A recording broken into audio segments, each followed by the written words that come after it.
Hey, what's up, guys? Thank you for joining us today. We have two very special guests. It's supposed to be one, but we got two very special guests.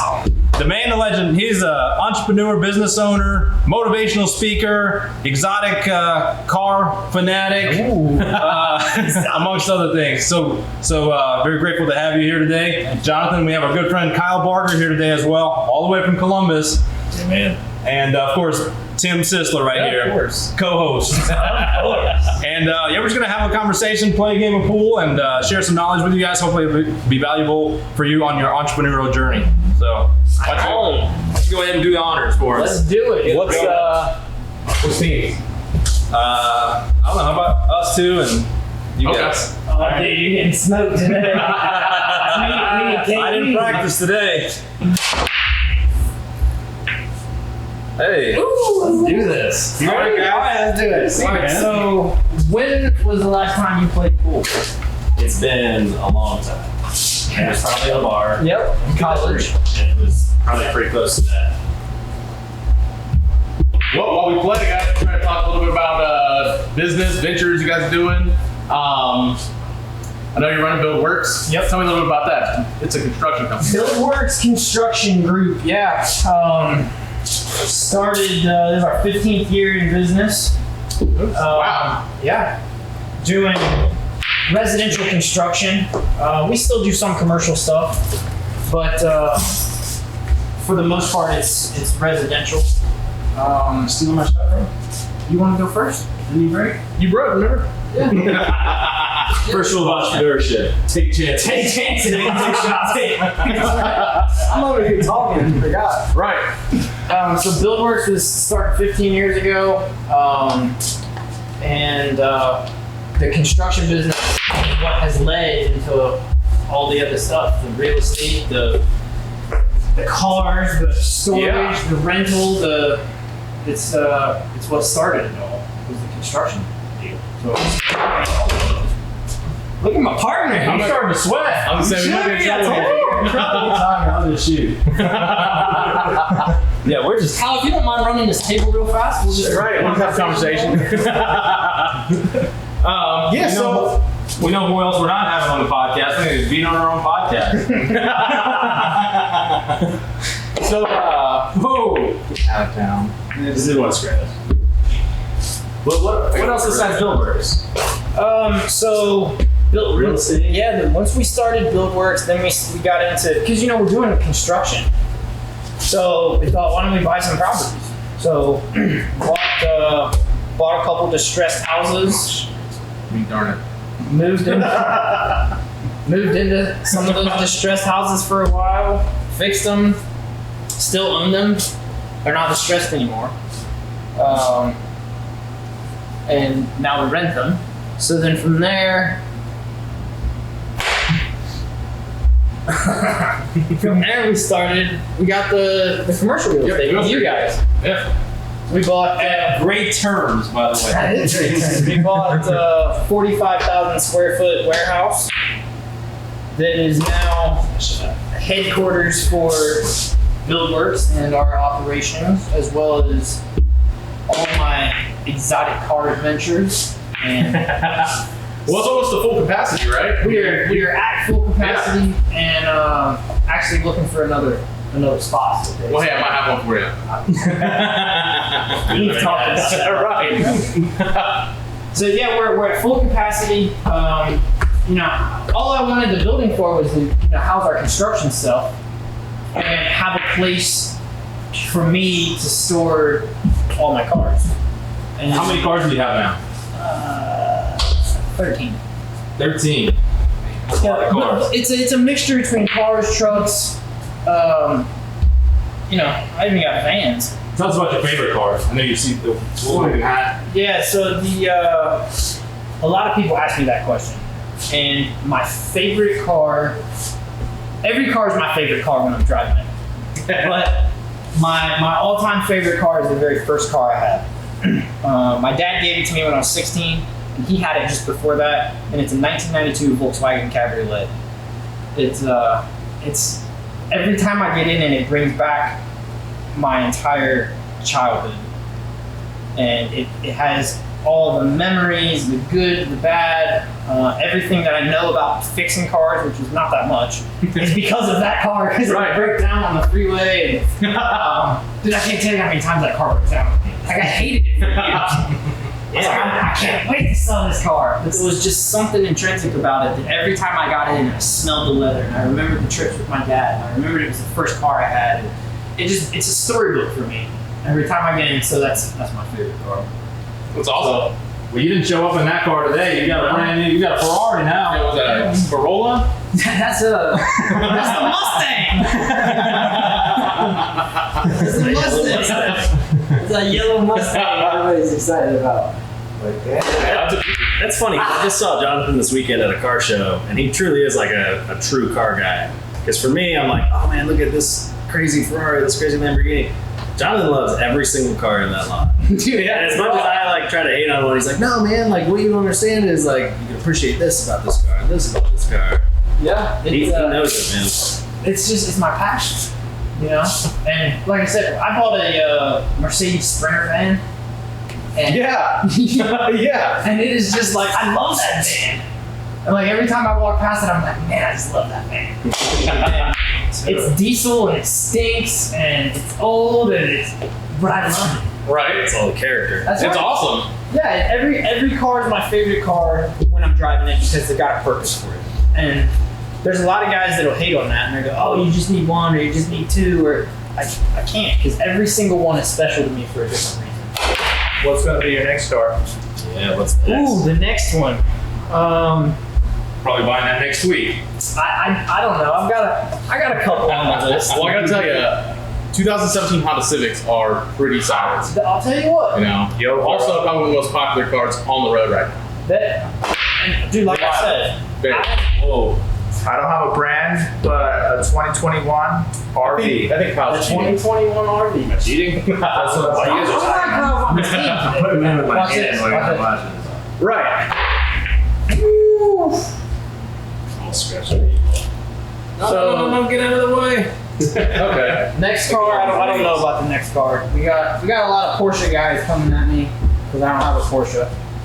I think you need one for at least in the family, right? We do. Right? Man. Bro, We get like we get a real slow-mo. look at you, Tim. Kyle's a Porsche guy. He's got the Cayenne. He just sold a Porsche. Why'd you sell that one? The drop top? Yeah. Time for something else, man. Got 2 kids on the way. It's Be a like dad. quarter life crisis. So, no, spending more time with Jonathan because, we've been Facebook friends for a minute and then we became like friends recently, and his passion for cars got me pretty excited, and so we'll see what else goes in the garage. Have you guys seen Arthur's? Classic? Was it Yeah. Slark? Yeah, he had it stored. He knows it. Oh, that's right, yeah. I have a video of that car. You were dancing on it. I don't know about that. He had those American flag boxers on. Now that's a stress. Scene in the background. Right. I guess I go in here. Let's see. So, Kyle, what do you got? You got anything exciting coming up? Just lots of real estate. I got a little baby on the way, so trying to work as much as I can before that happens. Sure. But Jonathan and I are working on a project here in Springfield, fraternity house on Woodbridge campus. Oh, okay, nice. Which that turned out to be a pretty big nightmare. Dude, multiple nightmares. So Not because of me. That's clever. Thank you for that one. yeah, it's funny how actually many ties there are in this room because you guys helped us buy it, right? And you were the owner of it, so we kind of got like a first and last look on it. Then we bought it, and you introduced me to one of my business partners, Mike, his son Brandon, who now we've done almost 30 houses together. That's awesome. Wait, and I met him through Stops. Yeah, that's right. That's right. You guys served in the Navy together, right? We worked at a company together. We were flipping bank on houses. Oh, Okay. But yeah, and then we found the house because we've been looking for so long, and then we started working in it, and this has just been such a huge project. So then I met Jonathan, and he's like, yeah, I got a construction company. I'm like, do you now? we could use some help there. So yeah, it's just been a labor of love, but we're almost a year in, and like almost $200,000 later, we had the roof cave in on us because we hired the wrong roofing contractor, and Which was not Buildworks, by the way. we went with not Buildworks, and we should have went with Buildworks. And but no, John and his team have been decking out the inside. We'll have 14 Wittenberg students in there here in 2 months, and we're excited. Rocking and rolling. Well, and one thing you just said, you should have gone with Buildworks. What do you think it is? What do you have that makes it so that you are those leagues ahead? You crush it. You do nothing but quality. Dude, it's from the beginning to the end we care. Okay. That's what it is. There's integrity, there's quality, and it's all that comes from the top down. And, Right.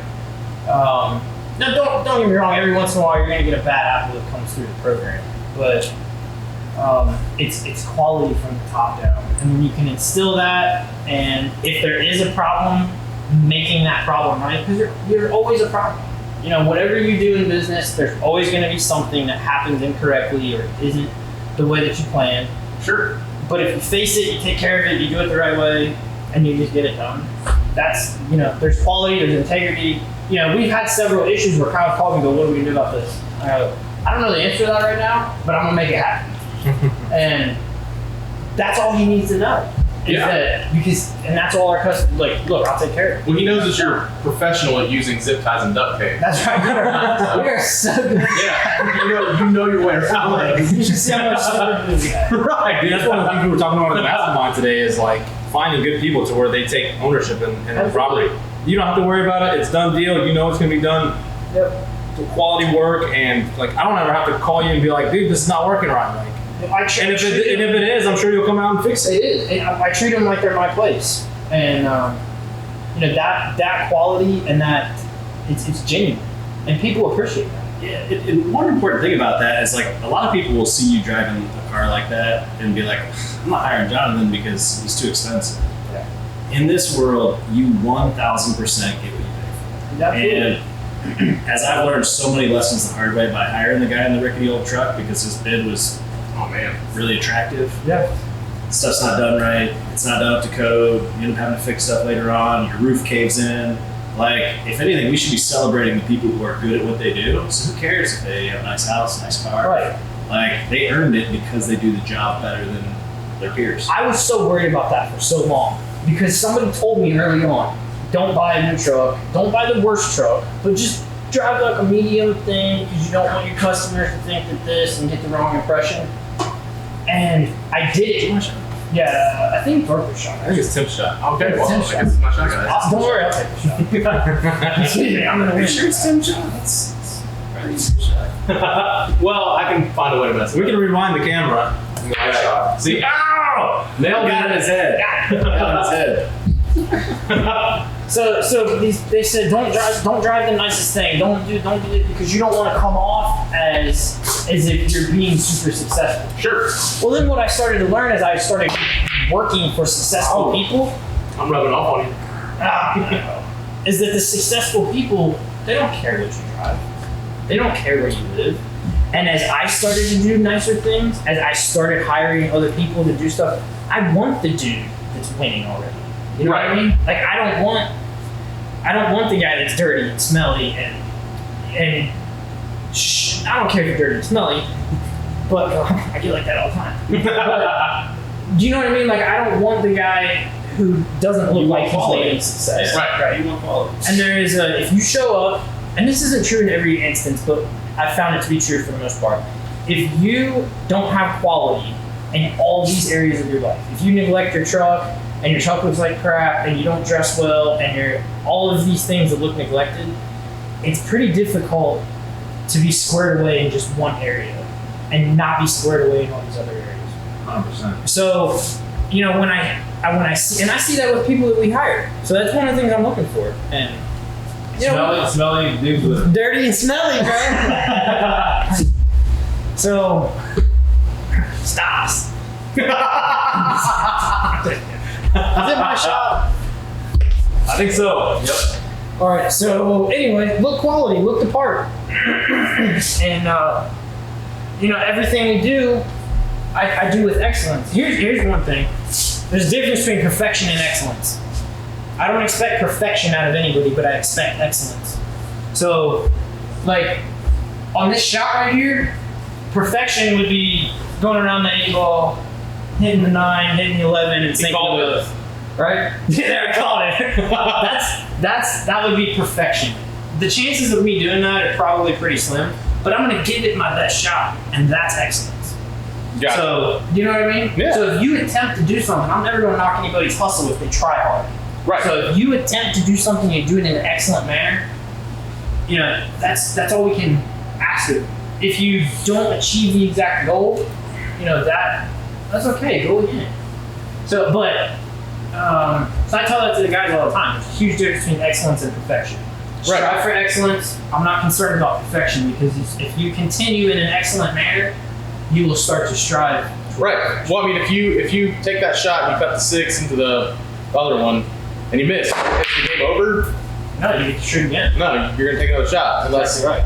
Kyle finishes his Because Kyle runs the board. I mean, Because he's a pull shooter. let's go. Is it already my shot?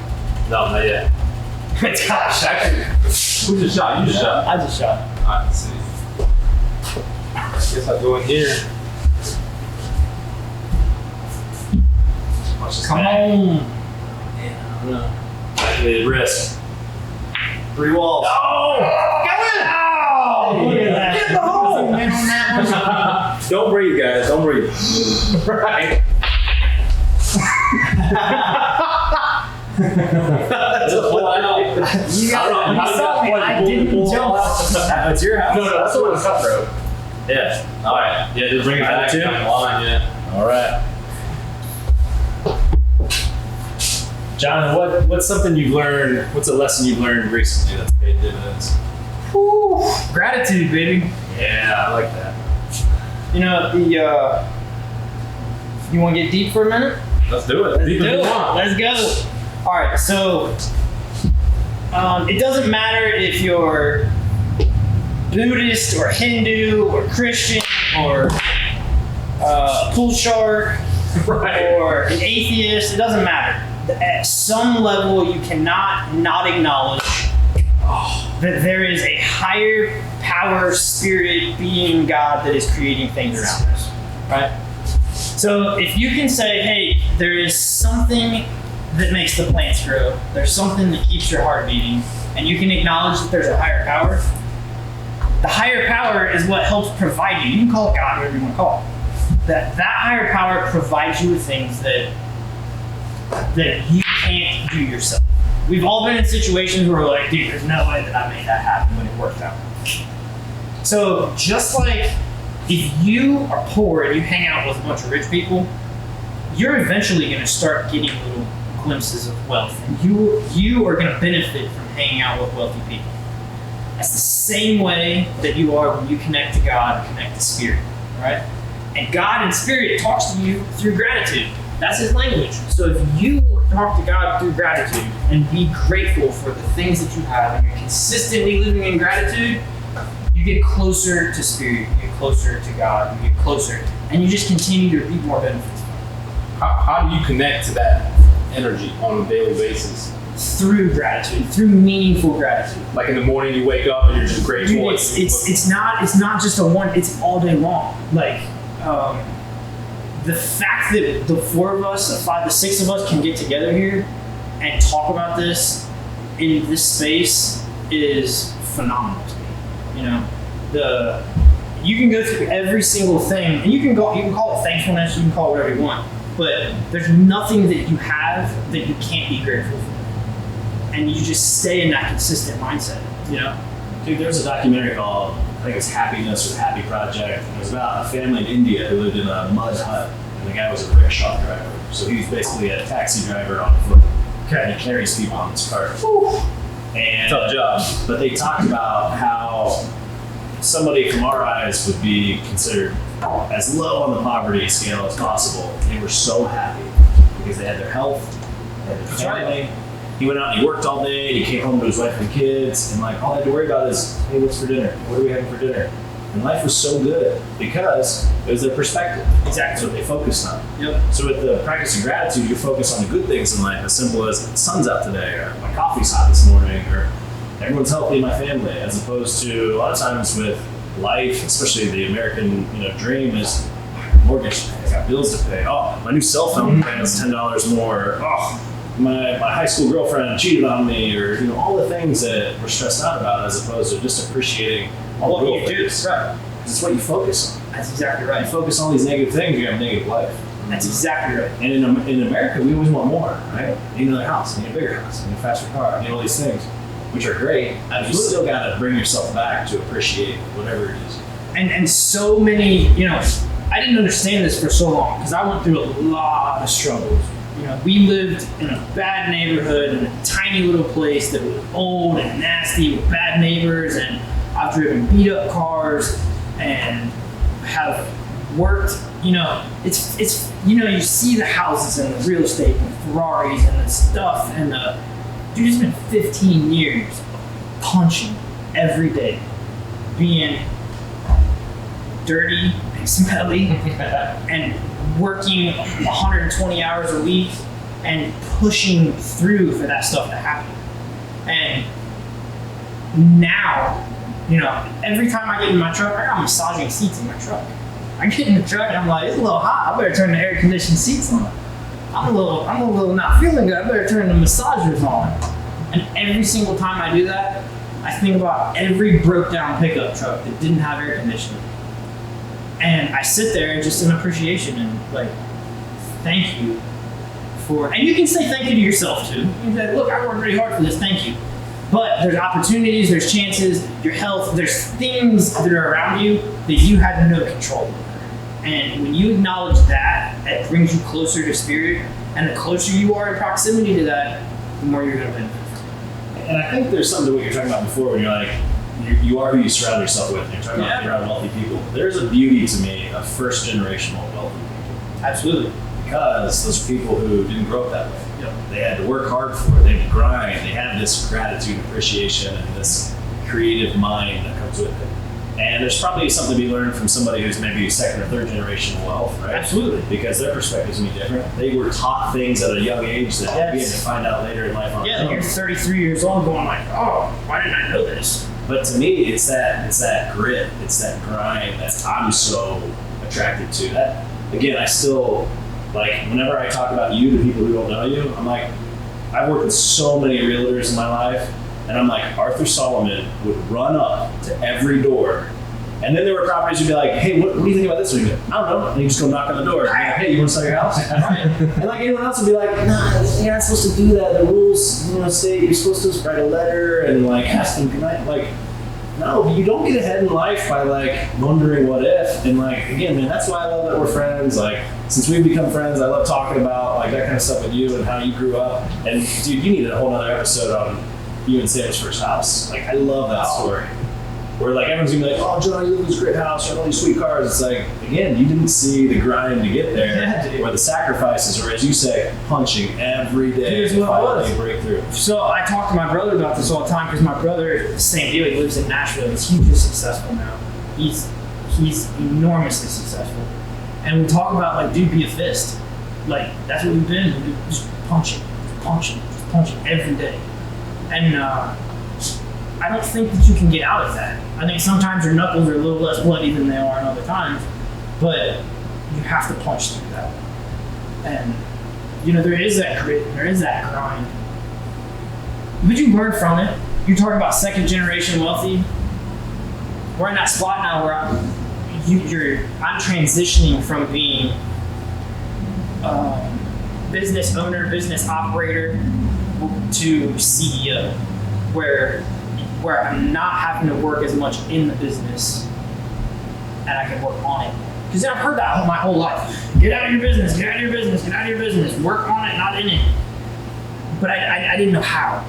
And literally 15 years has been trying to figure out, how do I step away from this and still maintain this? And I've gone to different coaches and mentors. That's another thing. Find coaches, find mentors, find people that are already there and study them. And key thing, you don't have to know these people. Like, there's a bunch of mentors that I have that I've never even met, but they have podcasts, they have books, they have other stuff that they're releasing all the time, and I study them consistently. So that's a key. Find somebody that's already where you want and do what they do. So anyway, I didn't know how to transition from working in the business to working on it. I would have little aspects of both of them at the same time, but now we're making that transition as we grow. And I don't really know exactly what happened, but just one day I was like, oh, I can do this different. And it was just a knowing. And there's been a lot of success since then.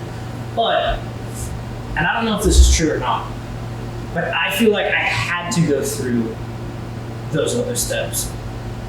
I couldn't in year 1 or year 3 just go, yeah, I'm out of my business. Because I couldn't talk about it the way I talk about it now. I couldn't sell the way I sell now because I wouldn't have the knowledge that I had. So I don't know if that's the right deal, but that's been the right deal for me.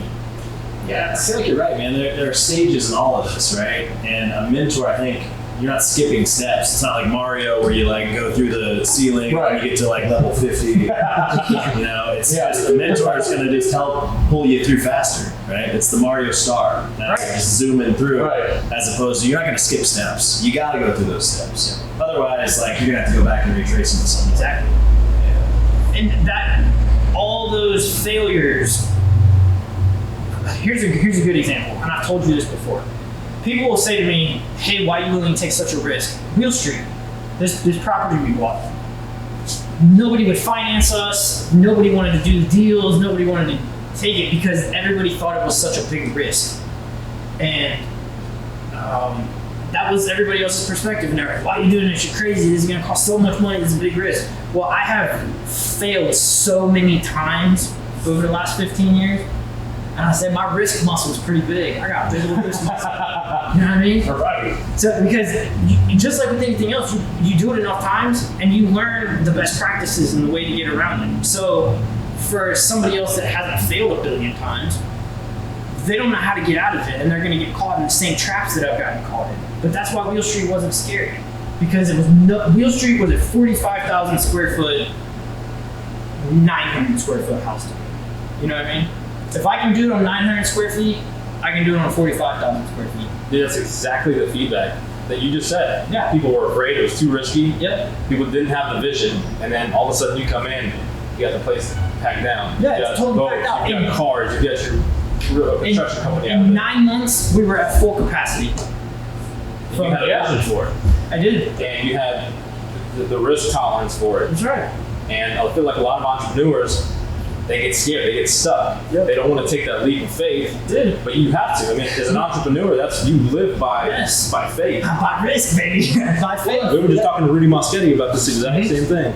I mean, think of it. Nobody that is a household name to us or somebody we look up to didn't take risks. No. And also probably didn't take risks and fail with a lot of them. Yeah. No one, like, think of like Elon when he's like, I'm going to put ships on Mars. And people are like, yeah, cool, bro. Like, stick to PayPal. And like, PayPal's one of the biggest companies in the world. And he's like, yeah, I'm already beyond that. Like, so again, whatever it is, like, I still talk to people who are like scared to invest in the stock market. That's how low the risk profile is. Yes. Like, man, you're always going to be on the hamster wheel then. You're always going to be working so hard to not even get ahead, but to maintain. So you have to take risks, but take calculated risks. Absolutely. As Arlen said, find people who are in the spot you already want to be and pay attention to what they're doing. Nobody's sitting on their couch like watching Netflix, playing it safe. Like, not anybody that we're looking up to now. Would you say the wealthier someone is, the more risk tolerance they have, generally speaking? Yes. Generally speaking, unless it's been passed down. And even then, it was probably already predetermined for them. Yeah. So like you just have to wake up and breathe and like Dad took care of it for you. You know what I'm saying? I don't subscribe to that plan. I don't even want to pay for my kids' college. Like, well, I gotta get a scholarship and a job and learn this stuff. You know what I mean? But just because I can doesn't mean Dude, I agree. I think when they're young, like make them earn it.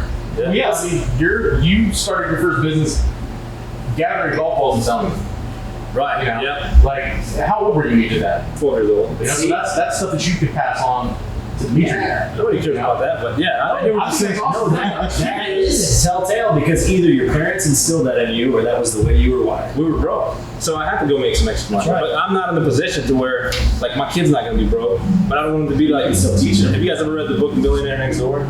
Yeah. So I mean, you talk generational wealth. What happens? They lose it all, blow it all, third generation. You They know? never had to work hard for it. Right. But that's the So how do you- that's the mystery, right? I think that's where all of us are trying to figure out, like, how do we still instill this into the next generation or into our kids, Right. so they have that hunger, that drive, that ability to figure it out. So to me, like, I'm in real estate for generational wealth. Yes. So that way my kids can still get jobs when they're young. They can still, pay for part of their college or their whole college or have that drive. And then someday, hey, here's 2 rental properties.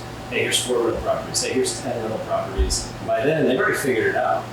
Yeah. I'm still gonna be alive when all that stuff happens, but it'll almost be like this checklist. Or you put it in a trust, so there's like certain stages when they hit, and then now they're definitely taken care of. But they still had to grind to get there, so you're never gonna see them flop or fail. That's why real estate's so attractive to me, as opposed to a business where you like hand that over to the next generation and it's still all in or all out. Speaking of which, I seen your latest property there in Columbus. Looks like a 3-car garage, and it's a big property there. Nice. Yeah, so we got a custom build in Canal Winchester that we got super lucky. It was because we had a great relationship with a realtor, and her client wanted a new house and had torn this thing to shreds where nobody would ever finance on it. Nobody would ever be able to buy it off the MLS unless it was an investor.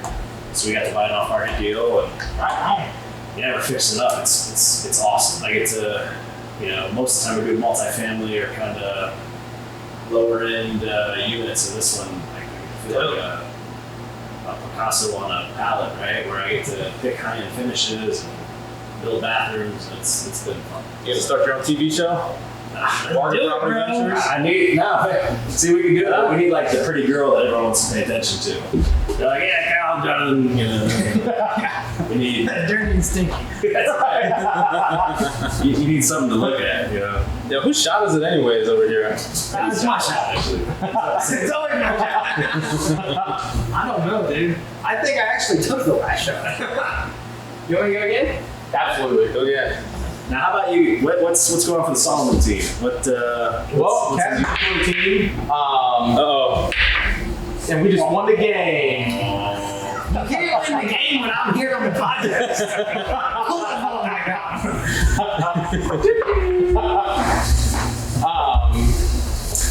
I'm getting ready to move into another property and have my first rental. Sweet. Right on. First house, Arthur just helped me buy it, and it's finally going to turn into a rental. Heck yeah. Makes me very happy. Doubling down. Yeah, gonna happen, brother.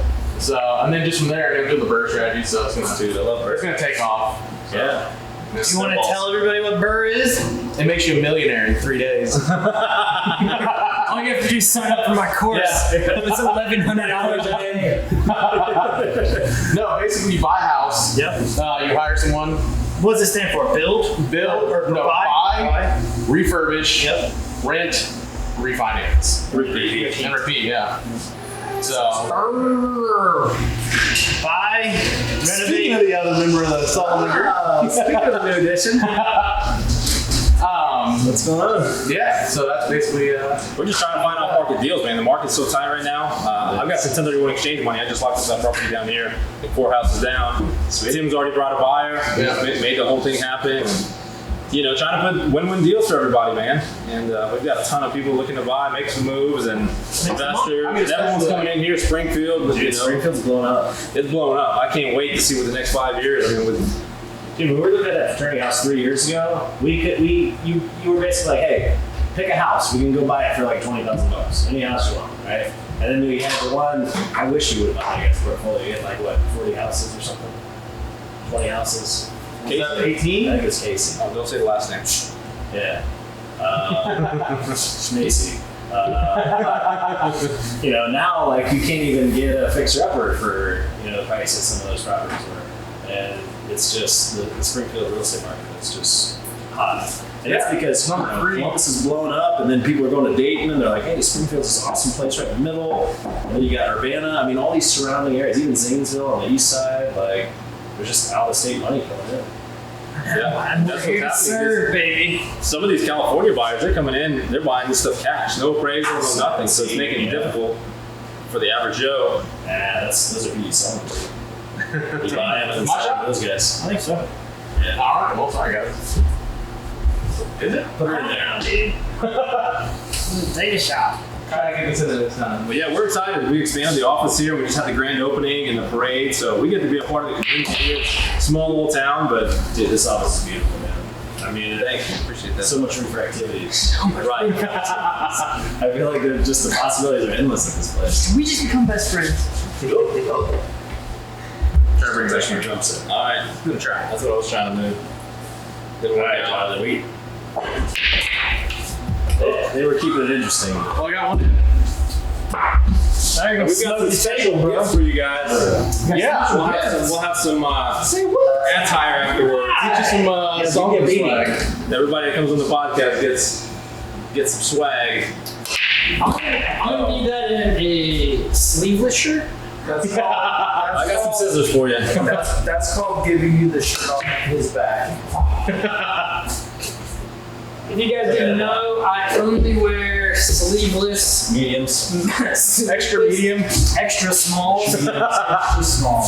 when I'm wearing clothes that people give me. So when I sport the Solomon, I'm gonna need to be Put it on now, man. Brought to you by Cold Weather. guns out. Do you have street cred now? Yep, sweet. Yeah. It's only 90 degrees outside though. Alright, Put a nice mask on. You know? Put the mask on. Fit right in with a bunch of the people. I was after you, right? Yeah. I don't know. I just shot. You rattled the back? No, man. It's me again. I just. Oh yeah, marathon game. I did. Yeah. Well, we've had a long conversation, you know, so. What else we want to talk about? Dude, what? We want to talk about your shot. That's awesome. Game winner that shot. Yeah. First he loses, then he wins. What else? I like the recent lessons topic. Just What things books are learn you guys next reading week. right now? Like, what education are you going to seminars?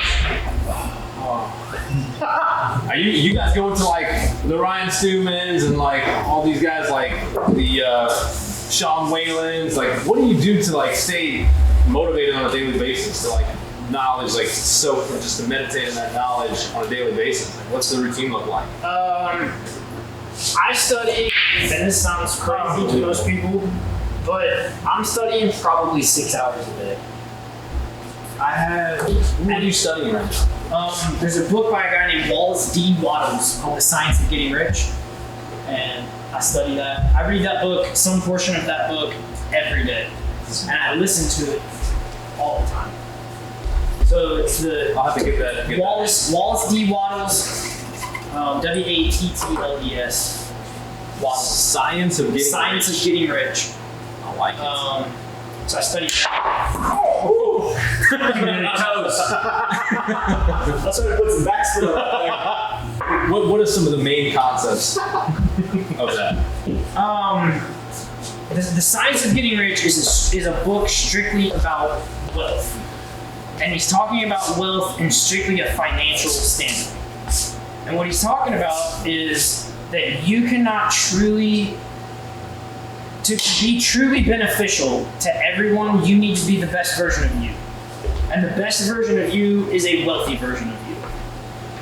And he's talking about, he's not neglecting happiness and health and all these other things, but in this book, he's just talking about financial gain and financial wealth. And Talk about how you're doing 6 hours a day, because I think people wonder with how busy you are, but I think I so I don't have my earbuds in here with me right now. I have a pair of earbuds. Audiobooks and Yeah. Audible stuff. Yep. Yeah, so I'm on a lot of these you can just get on YouTube, and some of them you go to Audio or to Audible and download. But dude, if I'm not on a phone call, I've got my headphones and stuff in. I don't listen to music in the car.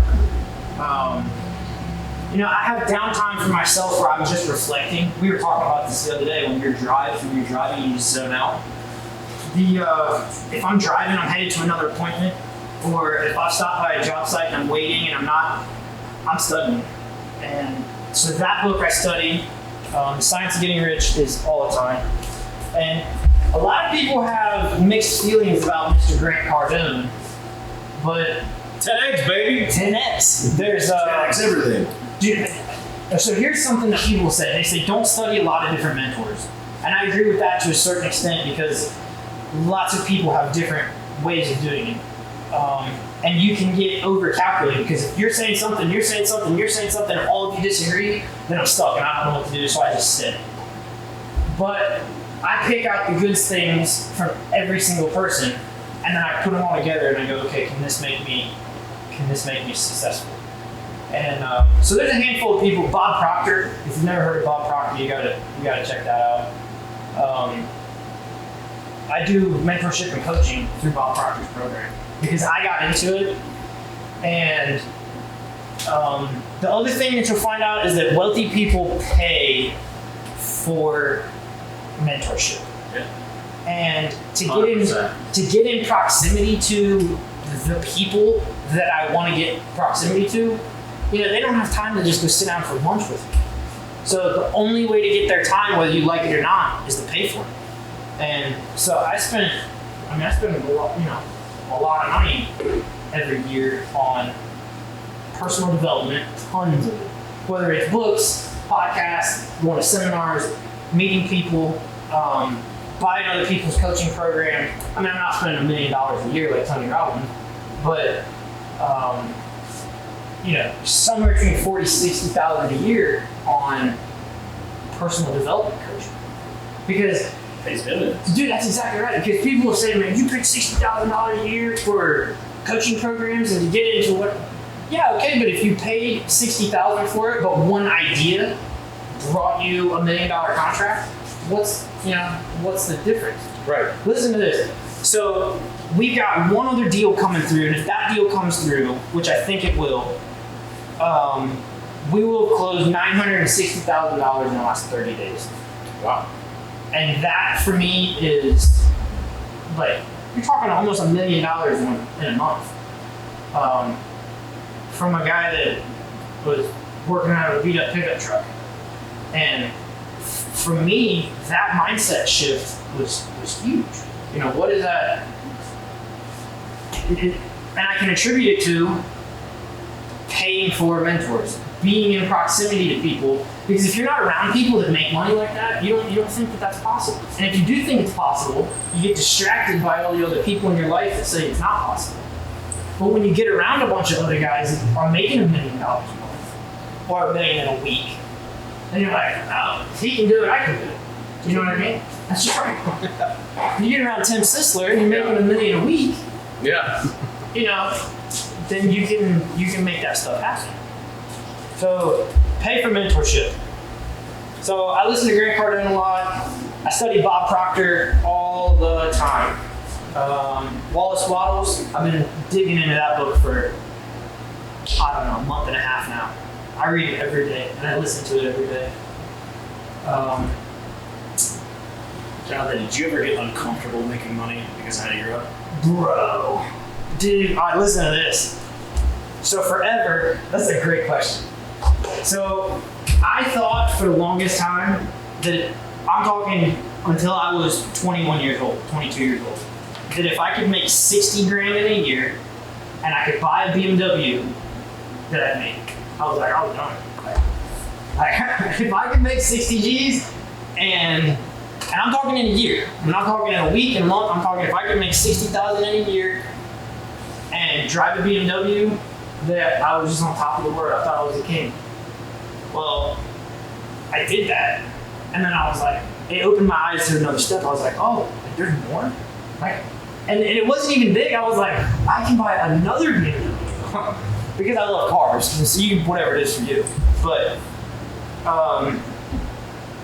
then I was like, oh man, maybe I can make $63,000. And then maybe I can make like $71,000. And then it kind of grew and grew and grew. And at some point, I don't know the exact time that it shifted, but once I hit that 63, 65, I was like, dude, I wonder if I could make $100,000 a year. And so that became my next goal. and I missed it by $4,000 that year. I made 96, which pumped me up. I was like, oh dude, I can make 100. And then you're going for it, and then you exceed it, and it's just like with anything else, just like being in the gym. If you're like, dude, if I can pump out one more rep, and then you pump out that rep, and you're like, dude, I could have done 3 of those. That was the exact same thing. So we started making a little bit of money. I was embarrassed. I didn't even tell anybody. Like, I hit it.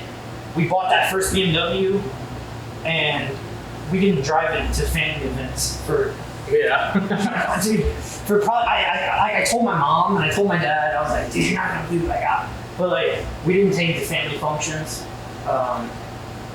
We were driving an older car, and I would still take it to the family functions because I was like, I didn't want them to know. Like, I didn't want to come off as if. What's a mentality? Yeah. You know, I mean, not to hijack the story, but you know, when I joined the Salmon Group, I was making.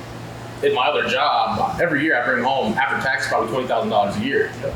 So then I got to thinking, you know, just like you said, like what's the next step? Yeah. You know, I can make 35. Well, my next step was if I can make $20,000 a year in real estate, I can quit my job. That's exactly right. You know, so it's like I can just do real estate. But then once I started hanging out with you guys, it's like, wait a minute, there's other things I can focus on. There's other things I can do. You know, now what I'm kind of thinking about, I'm not really thinking about the money I'm making. I'm thinking about when can I put it down? When can I just mellow out and enjoy the rest of my life? You know, when do I get to say, hey, I'm the king of the mountain? You know? It's never gonna come because as long as you chase your potential, you're just gonna keep growing. Every single time I set one of those goals, I get there and I achieve it, no matter what the time frame is to achieve it. I get there and I realize that's not my highest potential. Yeah. And because people ask me all the time, they'll be like, why do you push so hard? What are you doing this for? What are you doing this for? You're selfish, you're this. And that is not it at all. Like, I'm chasing my potential. Right.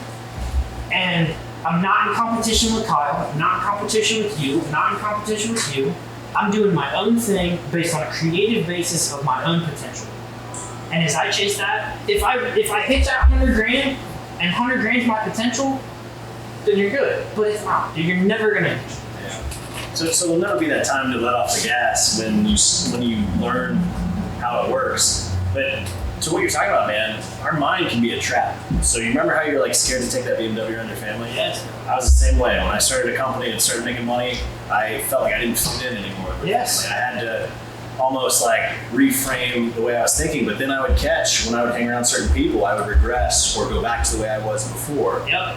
So that's something to be careful of, is like, you really are who you surround yourself with, but like, in our society, in our culture, that's why a lot of times people at the bottom of the totem pole can't break out of that because they're surrounded by it, they think like that, they're trained like that. So if they ever figure out how to get a step ahead, other people are like, no, don't do that. You're working too hard, man.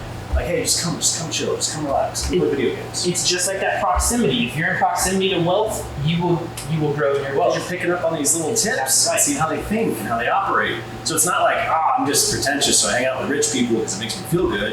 A lot of times, again, if it's that first or second generation, like just the way they think, the way they look at things, the way they problem solve, like, you're gonna pick up on all these things. Or if you hang out with like your buddy who just like sits at home and like smokes weed and plays video games, Right. like that's gonna become pretty appealing too. Exactly. Like you're gonna start thinking and adopting all those kind of habits. Totally. Yeah, and I've been listening to a book called Atomic Habits, and basically what it's about habit stacking. So it's where you not only do you erase all the bad habits you have, but you focus on incorporating small habits that are going to have a massive, change in your life. Because basically, the way he puts it is, if you change one little thing about your life, it's like flying a plane from California to New York, but you change it 1 degree, you're going to land in Virginia. Yeah, That's success. It's like little things. It's not. yeah. So it's about those little things that add up to great successes. So Yeah. It's super wild. And one of the other things, I love that you brought up Grant Cardone, because I feel like Grant, Gary Vaynerchuk, they became famous because they were the loudest voice in the room a lot of times, right? And they kind of willed it to be like, I'm going to be this. But one thing I love about Grant, because I asked you the question that when I first started making money, it made me uncomfortable, made me feel like some kind of fraud syndrome, or like, I don't deserve this. Like, I just got lucky. Like, this isn't like hard work or any of these things. And Grant did an interview. And if you know Grant Cardone, Grant loves some Grant. Yeah. But what Grant said is, he said, it is your responsibility to go make as much money as you That's can. exactly right. That's what this Wallace D. Wallace talks about in the Science of Getting Rich. Go ahead. And I was like thrown off by that, but he said it's your responsibility because just like in Spider-Man, he's like, with great power comes great responsibility, but now you make the choice. So if you want to go buy 20 Ferraris, you can go buy 20 Ferraris. But if you want to donate to, go set up a school in Kenya or Right. feed a bunch of homeless folks or whatever it is, that's now your responsibility. You get to choose that. Otherwise, if you don't go make that money, somebody else will. And maybe they're going to spend it how you don't agree. So why not go make it and go do what you want? And that's exactly right. It's your responsibility. And people will go, well, here's one thing that, not that I was taught this growing up, so I don't, but I had heard this throughout school and throughout church and wherever I had been, that rich people were stuffy and selfish and rude and mean. And dude, I have found the exact opposite. 100%, yeah. Dude, like, they have been the most kind, willing. We were just talking about this last week. The most kind, willing, giving. Now, don't get me wrong. You're going to get some crappy people in both ends of the spectrum, but But I would say those aren't even really wealthy people. Those are moderately like rich people who are have a scarcity mindset. So like, this is mine. Yeah. But the people who have like a ton of money, Dude, they have this this is- abundance mindset where they're just like it's like the guy who owns the nail salons. Even if Exactly. I can't spend it all. He knows a guy who is in the nail salon business, and he is like making so much money, but instead of him just like hammering his employees, like work harder, more hours, like bring in sales, he's like giving them purses, buying them cars, taking them on vacations, because he's like, you guys help me get to where I'm at. I can't spend all this money. I want to give it to the people I love. Rich people start charities. I think of Bill and Melinda Gates, the Bezoses, The marital more- affairs aside, that like think of how many people that they will help right? when their term of life is done. Exactly. And to whatever degree that it is you want to help, if whatever spot you're at, let's say that you say, I just want to make $100,000 because that's where I'm at. You're selfish. Like, that is the most selfish thing to do. And I've heard some flack about this, but I think poor people are selfish because everything is about them. And when you say to somebody, hey, I want you to try to push more money, or let's set some goals so you can, I don't need that, I don't want that, I don't want that, I don't want that. It's all about them. It's all about I. Or I don't want that because I'm afraid. They're not talking about, they may say, hey, I want to help my family. If I make $100,000, I can help my family. But it's staying right there. They're not creating generational wealth like you're talking about. They're not helping the schools. They're not helping, you know what I mean? Because they can't. So being poor is one of the most selfish things, in my opinion. Yeah. Because you can't express yourself in a great way to help other people. And I especially dig that if it's the victim mentality, right? Sure. I'm poor because of things outside of my control. I'm Absolutely. poor because I can't go find a job. Dude, I know so many people with businesses. Like, dude, BuildWorks Construction, you just hired $990,000. I'm sure BuildWorks Construction's hiring, right? Yeah, we're hiring. I literally just posted this morning, please. Dude. We're hiring. In Columbus, Barker Property Ventures, like if you have a pulse, we will hire you. Car detailing, we have so many companies that we're like begging for ads on Indeed and ZipRecruiter and all these places. So I agree to an extent. Like if circumstances aren't in your favor, where you can't work and you need government, just Yeah, I'm not those talking things, about that. cool. But if you Yeah. have the ability to get up, like you have the ability to pave your way forward to whatever life you want. We interviewed a guy a couple weeks ago who was looking for a new position. The guy came in, and all political stuff aside, that's not what this all. He comes in and he says, "I'm going to need you to pay me a $55,000 a year salary." And I kind of chuckled and I was like, "Okay, well that's not what this position is about. This is an hourly wage position. Like, why would you think that?" And he said, "Well, I'm going to make $52,000 this year from the government just sitting at home." And he said, "For me to even get up and go work, I'm going to need you to pay me $55 on the salary." And I thought about that for a minute because I was shocked. Like, I didn't even know what to think. Obviously, we didn't hire the guy, but I wouldn't have hired him anyway because of that mentality. Right. If you had, and people keep saying, Well, that was now- the entrance. You're paying $55,000 for him to just show up. right? And people say that to me now. They're like, "Oh, well, the government is about to pull back on all the stimulus money and this, so employment's going to go back up because people are going to have to go work." If you weren't working before, I don't want you working with me now. So somebody posted this the other day, and they're like, everyone's like, oh, COVID's over, we're like coming out of this recession, all this stuff.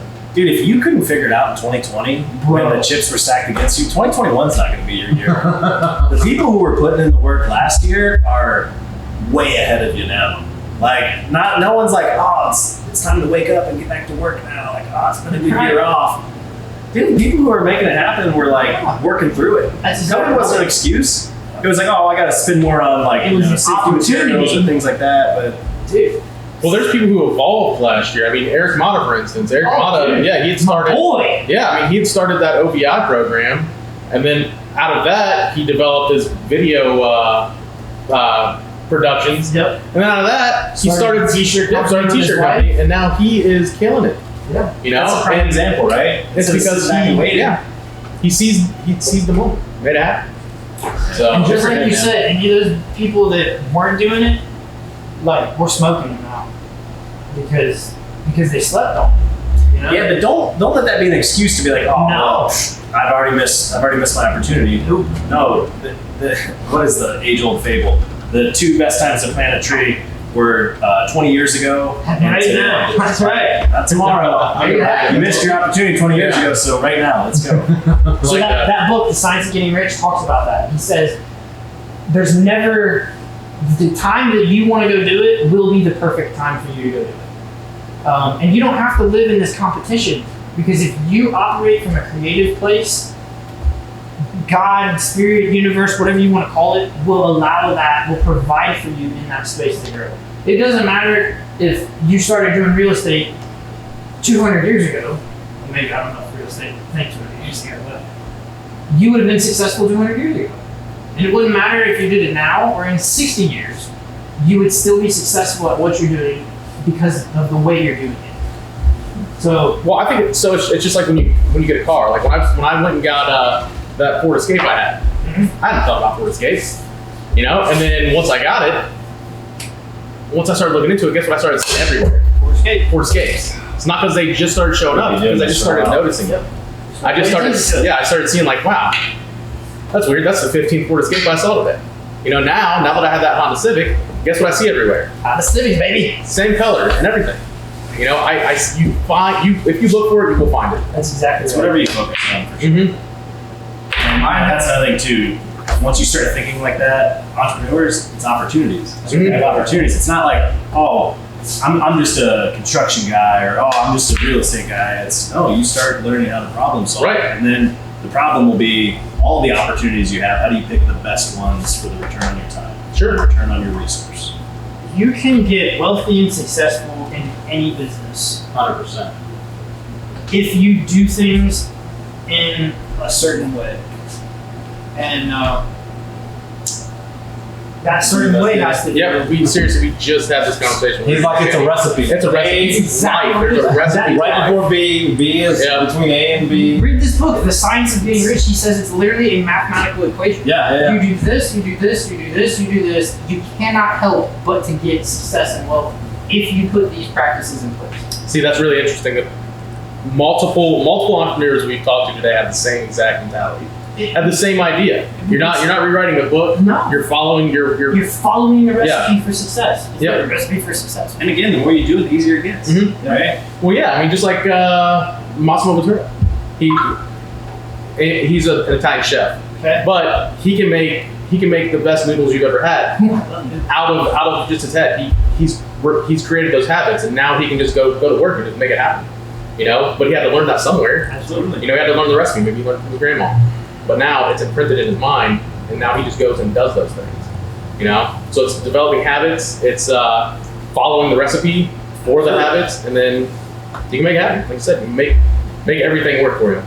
And the people will say, well, I don't have this opportunity, or I didn't grow up in this place, or I'm in this spot and I don't have this and I don't have this. If you can look around you and you can find someone else in your city, in your town, in your neighborhood that has been successful, so can you. Mm-hmm. And Those are all victim mentality excuses. exactly right. Sure. Live in America, there's no excuses not to be successful. The only reason is you. Well, one of the things that blew my mind recently was we interviewed Michael Lemming last week, right? Yeah, so 2 And weeks ago. he had some things happen in his life, and then he came out of those things with a total of $650. You know, and he started a business now. Now he is detailing High-end cars, boats, and airplanes. airplanes, private jets for, you know, comedians and actors.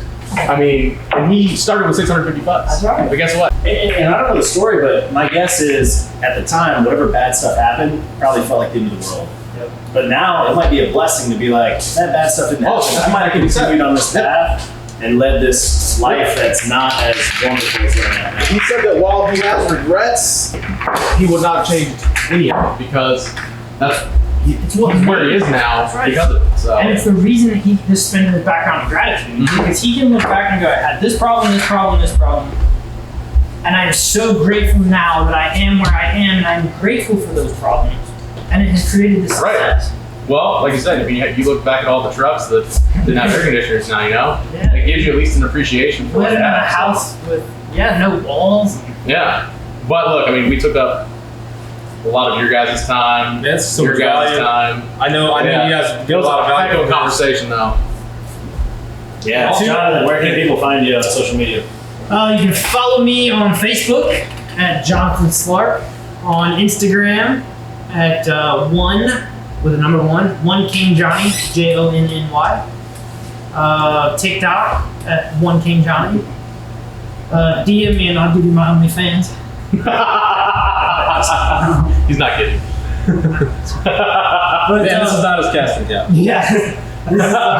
Jesus. Facebook, Instagram. I do a little bit on TikTok now and again. But those are the two places you can get me. How about you? Mostly on Instagram, Man O Steels. I sell steel and I love comics. But LinkedIn, I'll get to that message probably 2 weeks later. I never got LinkedIn. John sent me on Facebook. LinkedIn. But no, you can check us out. Barger Property Ventures is our real estate company. We've got Vont, VOHNT, automated mobile detailing. Our charity Make a Day in Columbus, and Champion Trading Group. Check us out, follow us, and hopefully more games of pool and talking shop. Yeah. So, you guys are absolute rock stars. Definitely appreciate you guys. Right there.